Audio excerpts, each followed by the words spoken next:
ในวันที่ 31 ตุลา 2025 ผ่านมาที่สนามกีฬาไซสนะท่านหงคำพิมพ์สารคณะประจำภาคแขวงหัวหน้าคณะสีนำหัวหน้าคณะรับผิดชอบนักกีฬาขั้นแขวงได้อบรมทัพนักกีฬาที่จะเข้าร่วมแข่งขันในงานมหกรรมกีฬาแห่งชาติครั้งที่ 12 ที่นครหลวงเวียงจันทน์เป็นเจ้าภาพมีท่านบุญคงดวงพวรรณกรรมการภาคแขวงหัวหน้าแผนกศึกษาธิการและกีฬาแขวงประธานสหพันธ์คณะรับผิดชอบครูฝึกและนักกีฬาเข้าร่วมในโอกาสนี้ท่านบุญคงดวงพวรรณได้รายงานการกะเกียมคณะนักกีฬาเข้าร่วมงานมหกรรมกีฬาแห่งชาติครั้งที่ 12 ซึ่งได้ตกลงเห็นดีเป็นเอกภาพ 19 ประเภทกีฬามีดังนี้ 1. บานเตะ 2. บานทรง 3. เล่นลาน 4. มักข้าง 5. นาเก็ก 6. เทควันโด 7. มวยปั๊ม 8. วูซู 9. ปัญจศิลัด10. ยูโด 11. ยิงธนู 12. เปตัง 13. ยกน้ำหนัก 14. หมากเล่ 15. ลักบี้ 16. กระโตะ 17. มวยลาว 18. ยิงปืน 19. กอล์ฟได้มีคณะนำครูฝึกนักกีฬาเข้าร่วมทั้งหมด325ท่านหญิง100ท่านสวัสดีบรรดาท่านข้าพเจ้าชื่อบุญคงดวงพวรรณหัวหน้าแผนกศึกษาธิการและกีฬาแขวงขออนุญาตรายงานโดยย่อในการหากระเกียมขบพร้อมเพื่อเข้าร่วมงานมหกรรมกีฬาแห่งชาติครั้งที่ 12 ที่นครหลวงเป็นเจ้าภาพในระหว่างวันที่ 15 ถึง 25 เดือนพฤศจิกายน 2025 ที่จะมาถึงนี้ซึ่งแข่งซึ่งของพวกเขาก็ได้กะเกียมความพร้อมต่างๆซึ่งข้าพเจ้าขอรายงานโดยย่อดังนี้การกะเกียมความพร้อมเป็นพวกเขาได้ออกข้อตกลงแต่งตั้งคณะรับผิดชอบชี้นำรวมคณะสหพันธ์กีฬาแต่ละประเภทดำเนินเอกสารการเงินและเอกสารต่างๆที่เกี่ยวข้องถือว่าพอปัจจุบันนี้พวกเขาสำเร็จไปแล้วประมาณ 95% คณะนำและครูฝึกกีฬาแต่ละประเภทก็ได้ลงสมทบกับบรรดาโรงเรียนบรรดาเมืองและแผนกการออมพางแขวงเพื่อคัดเลือกนักกีฬาที่มีผลงานดีเด่นเข้ามาฝึกซ้อมคณะนำและครูฝึกในนักกีฬาจำนวนที่ได้ลงคัดเลือกได้นั้นก็เป็นได้เข้านอนศูนย์ฝึกซ้อมตั้งแต่ต้นเดือน10เป็นต้นมาถือว่าแล้วพวกเขาจะสืบต่อฝึกซ้อมจนฮอดมือเดินทางไปร่วมแข่งขันคาดว่าพวกเขาจะเดินทางไปร่วมแข่งขันในระหว่างต้นเดือน11นี้เป็นต้นไปในการจัดซื้ออุปกรณ์เครื่องนุ่งโดยเฉพาะเป็นสุดวอร์มและสุดแข่งและอื่นๆเป็นพวกเขาได้ดำเนินไปแล้วสำเร็จแล้วประมาณ 98% ในการแข่งขันกีฬาแห่งชาติในสุดนี้ข้าพเจ้าเคยแถลงไปแล้วชุดหนึ่งว่าจะเข้าแต่16ประเภทแต่ว่าการนำแขวงเพิ่นได้อนุมัติให้พวกเขาตื้มอีก3ประเภทสำหรับมาฮอดชุดนี้พวกเขาจะเข้าร่วมแข่งขันทั้งหมด19ประเภทกีฬาเป็นต้นว่าบานเตะบานทรงเล่นลานมักคางนาเก็กยิงธนูยิงปืนมวยปั๊มมวยลาวเทควันโดวูซูยูโดปัญจศิลัดหมากเล่กระโตลักบี้และตบในการเข้าแข่งขันสุดนี้จะมีคณะนำและครูฝึกของแข่งเชียงขวางทั้งหมดที่เข้าร่วมทั้งนักกีฬาได้มัน325คนยิง100คนแข่งเชียงขวางพวกเราตั้งเป้าเอาไว้ว่าจะให้ได้10เหรียญคำ16เหรียญเงินและ16เหรียญทองคาดว่าจะให้อยู่ระหว่างอันดับ8หาอันดับ10ของตารางเหรียญรางวัลในการเข้าร่วมแข่งขันกีฬาการเกี่ยงข้องกีฬาครั้งนี้พวกเขาก็มีความสะดวกและมีความยุ่งยากโดยเฉพาะข้อสะดวกเป็นพวกเขาได้ให้การใกล้ชิดติดแท้ให้การแนะนำของการนำแขวงอย่างเป็นปกติครูฝึกและนักกีฬาก็เป็นได้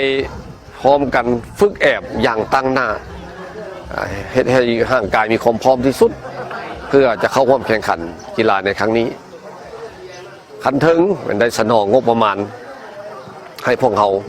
อย่างเหมาะสมและบรรดาบริษัทห้างห้านนักธุรกิจก็ได้อุปถัมภ์จำนวนหนึ่งเพื่อเป็นกำลังใจให้แก่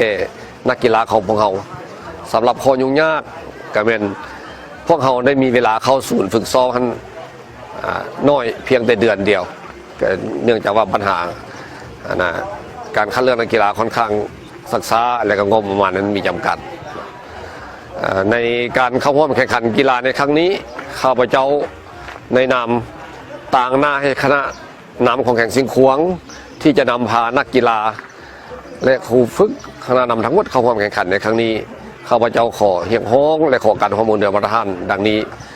ต่อนักกีฬาและครูฝึกข้าพเจ้าขอเรียกร้องสืบต่อให้ฝึกซ้อมให้มีความอดทนมีความอุ่นเย็นทุนเที่ยง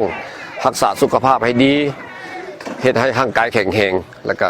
ฝึกทักษะให้มีความเข้มแข็งในเวลาเข้าร่วมการแข่งขันก็ขอเรียกร้องให้นักกีฬาของพวกเขาเชื่อมั่นและเชื่อฟังครูฝึกลีนอย่างมีความรับผิดชอบสูงมีลีนเป็นทีมเวิร์กช่วยเหลือซึ่งกันและกันมีความสามัคคีกันฮู้เสียฮู้ชนะฮู้ให้อภัยดึงเอาความสามารถหรือว่าความสามารถเฉพาะตัวของตนเองท่านออกมาลีนอย่างเต็มที่เพื่อให้ใดๆให้นักทีมกีฬาแต่ละประเภทท่านสามารถสร้างได้ผลงานดีเด่นได้เหรียญรางวัลตามที่แต่ละสหพันธ์ได้ตั้งเป้าเอาไว้เพื่อสร้างผลงานที่ยิ่งใหญ่ให้แก่แข่งชิงขวงวีรชนของพวกเราต่อกับสังคมและภาคส่วนที่เกี่ยวข้องข้าพเจ้าก็ขอการร่วมมือและขอเฮียงฮ้องนำมาตรฐานการนำภาครัฐพนักงานทหารตำรวจนักธุรกิจสาวค้าขายนักเรียนนักศึกษาและพ่อแม่ประชาชนทุกท่าหน้าที่ดำรงชีวิตอยู่เชียงขวางเป็นลูกหลานเป็นเสื้อสายคนเชียงขวางที่อยู่ภายในและต่างแข่งจงสืบต่อให้การสู้ช่วยเหลือให้การสนับสนุนเป็นกำลังใจและเป็นกองเชียร์ที่ดีให้แก่นักกีฬาของแข่งเชียงของพวกเราเพื่อให้ข้าเจ้ามีความเชื่อมั่นและมีเป็นแห่งใจเพื่อให้ญาติได้เหรียญรางวัลและสร้างผลงานที่ยิ่งใหญ่ให้แก่แข่งเชียงของพวกเราสันมาณโอกาสนี้ข้าพเจ้าขอแสดงความขอบใจหลายๆนำมาตรฐานที่ได้รับฟังรับชมและขออวยพรให้มาตรฐานการนำภาครัฐและทุกภาคส่วนที่ให้การสนับสนุนและให้การร่วมมือแต่ทุกคนจงมีสุขภาพแข็งแรงมีผลสำเร็จในที่ทำงานขอขอบใจหลายๆหลังจากนั้นท่านหงคำพิมพ์สารได้มีคำเห็นโอลมคณะรับผิดชอบครูฝึกและนักกีฬาสุดเกียมไปแข่งขันในงานมหกรรมกีฬาแห่งชาติครั้งที่12ซึ่งท่านได้แสดงความย่องโยสงเสยมาอย่างคณะรับผิดชอบประธานสหพันธ์กีฬาแขวงครูฝึกนักกีฬาที่ได้ตั้งหน้าคัดเลือกเอานักกีฬาที่ดีเด่นมีสถิติที่ดีได้ตามมาตรฐานเงื่อนไขเข้านอนศูนย์ฝึกในครั้งนี้ครูฝึกนักกีฬาได้ทุ่มเทเหือแหงสติปัญญาเทคนิคยุทธวิธีในการฝึกและเข้าร่วมแข่งขันตามวันเวลาที่คันถึงกำหนดไว้บางอย่างยิ่งว่าการเข้าร่วมครั้งนี้จะได้รับผลสำเร็จตามคาดหมายท่านยังได้เรียกร้องและเสนอเพิ่มเติมบางปัญหา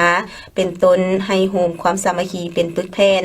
คณะรับผิดชอบประธานสหพันธ์กีฬาแต่ละประเทศต้องลงไกด์ซิติเทศลงซุกยูให้กำลังใจนักกีฬาตามความรับผิดชอบของแต่ละสหพันธ์ครูฝึกต้องวางแผนฝึกให้ละเอียดชัดเจนในแต่ละวันต้องแต่งบทสอนในการฝึก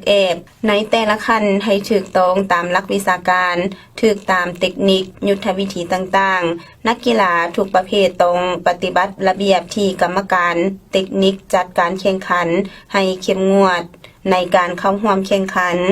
ต้องติดตามตารางแข่งขันในแต่ละวันเพื่อหลีกเลี่ยงปัญหาต่างๆโดยเฉพาะบ่ทันเข้าร่วมแข่งขันกีฬาทุกประเภทต้องปฏิบัติระเบียบในการเข้านอนศูนย์การไปมาต้องลาครอบมีความรับผิดชอบต่อหน้าที่เวทงานมีความสัตย์ซื่อบริสุทธิ์ ต่อการจัดตั้งต่อหมู่คู่ต่อเพื่อนมิตรสหายด้วยกัน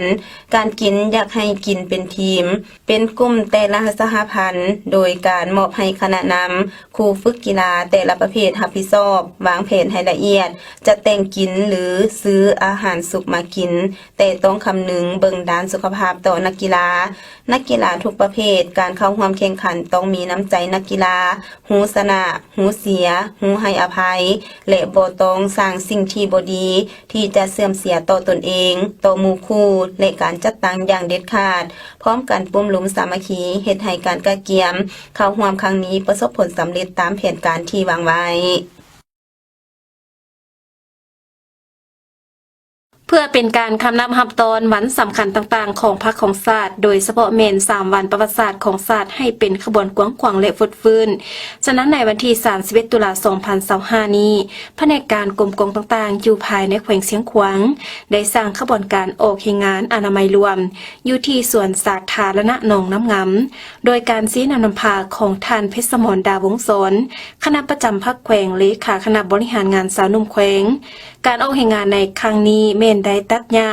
บอนที่6เหืออนามัยเก็บขี้เหงื่อตามบริเวณเข็มหนองน้ำงำทางนี้ก็เพื่อเฮ็ดให้สถานที่ดังกล่าวมีความเป็นระเบียบเรียบร้อยมีความสะอาดจบงามเพื่อต้อนรับแขกทางภายในและต่างประเทศที่เข้ามาท่องเที่ยวแขวงเสียงขวางให้มีความประทับใจโอกาสนี้ทางครอบครัวกระนำของแขวงก็ได้มอบเครื่องจักรตัดหญ้าจำนวน4เครื่องมูลค่า7ล้านกว่ากีบโดยการก้าวรับของท่านเลขาคณะบริหารงานสาวหนุ่มแขวงแล้วมอบต่อให้บรรดาพนักงานกรมกองเพื่อนำใช้เข้าในขบวนการออกแห่งงานตื่นอีก